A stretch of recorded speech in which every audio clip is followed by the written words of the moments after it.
Hey, my name is Lisa Graft, and I'm the Executive Director of Roots and Wings, and I'm so excited to talk to you today about the topic of self-care versus self-medication. Now, the self-care I'm really excited to talk to you about. The self-medication, I don't even want to hear the words that are going to come out of my mouth, because when I was preparing this, it was like, uh-oh, gut check. And so we're gonna just gut check together, okay? I'm just in this with you right now, but it's so important to talk about. So first I wanna start by just defining what we're working with, self-care and self-medication. So the definitions we're gonna work with today, self-care is creating a life that you don't have to escape from. Okay, so self-care is creating a life that you do not have to escape from. Self-medication is reaching for anything temporary without fixing or addressing the underlying issue. So I want to talk to you about 3 different ways these choices that you're going to make between self-care and self-medication might show up in your day-to-day life, and then help you kind of choose self-care more often. We are not going to get to be perfect and never self-medicate. I can promise you that. And so the first way that this choice might show up in your life is choosing escape or engagement. And so escape is your self-medication. Like, bye, I need to disappear into somebody else's life right now. So that's social media. I'm gonna scroll, see what everybody else is up to, so I don't have to think about what I'm up to or not up to. And it could also be Netflix, right? Are we binging, escaping? I would much rather live the life of new girl, right? Because that's fun and that's not my reality. It's a lot easier to choose escape versus engagement. But when you're saying yes to escape, you're saying no to engagement. And engagement is your self-care choice that I want you to try to lean into. Staying engaged with your present reality. So that takes real strength and real courage sometimes, depending on what you're going through, to lean into the pain, into the discomfort, into the unknown, and kind of get comfortable there. Staying engaged helps you get curious about what's really going on, asking yourself these hard questions. What's going on? Why am I feeling like this? What's the root of this issue, this problem that you're going to be able to address? So the second way that this choice of, am I going to self-medicate or am I going to choose self-care, might show up in your day-to-day is this numbing versus nurturing. So when we numb, oh my gosh, I can't tell you how much I love numbing, okay? And I'm just telling you honestly because I'm a feeler. I feel things deeply, and I always have. I probably always will. And then if you want to add the layer onto, man, I'm really struggling with some parenting stuff. Things are tough at work. My mom's empty nesting right now. That's a thing, right? Whatever you're going through, if you're a feeler, then you add on complex, deep, heavy emotions on top of it, you need a break. You need to numb. Right? So it's choosing the right numbing agents instead of the wrong numbing agents. And I'm not just talking about alcohol and it's food, it's TV, it's really anything that allows you to feel less of the emotions that you're feeling. And that can be a dangerous game. When you're saying yes to being numb, you are saying no to nurturing.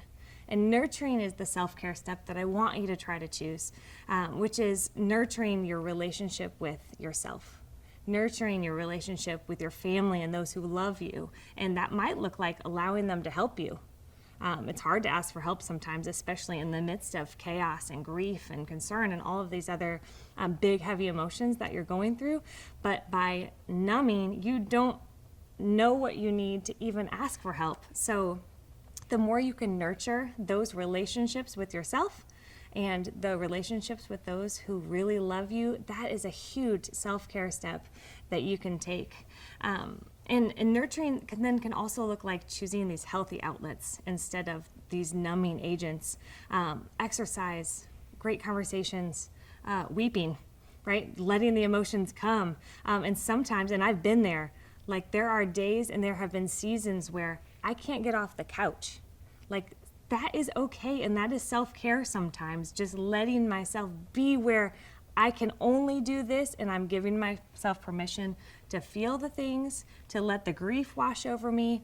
And then once that has subsided a little bit, then I can pick myself back up and move on. But if I choose numbing right away, I'm basically stuck on the couch, right? And I've done that too. But trying to tend to our grief as it arises instead of keep swatting it away and pushing it back, because it will keep coming if we don't walk through it and work through it. And finally, nurturing your relationship with God. It's huge. Nurturing your relationship with God, checking in with Him.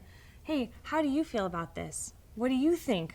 I can't tell the difference in my mind and this mental mess that I've created or that's swirling in and around me. Can you tell me what's true?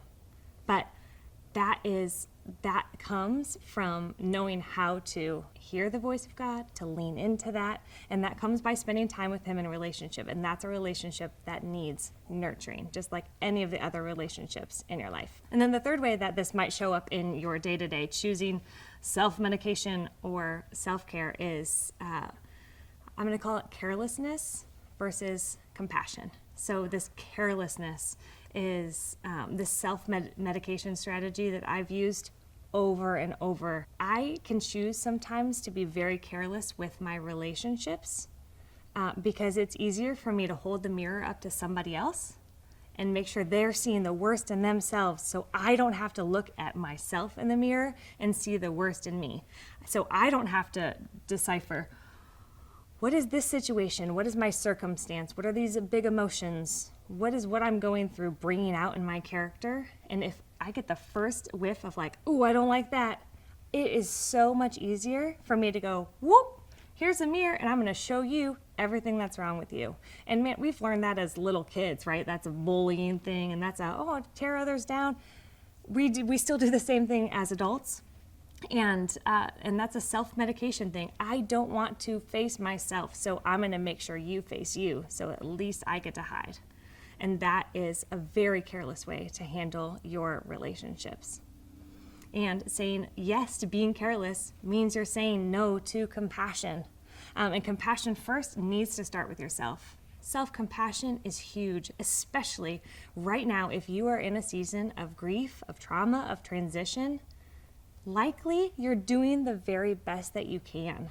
And so I just want you to take a moment and just breathe in a little bit of self-compassion and just tell yourself, you know what, you're doing okay. I saw a meme once that was like, my track record of getting through hard days has been 100%, and that's pretty good.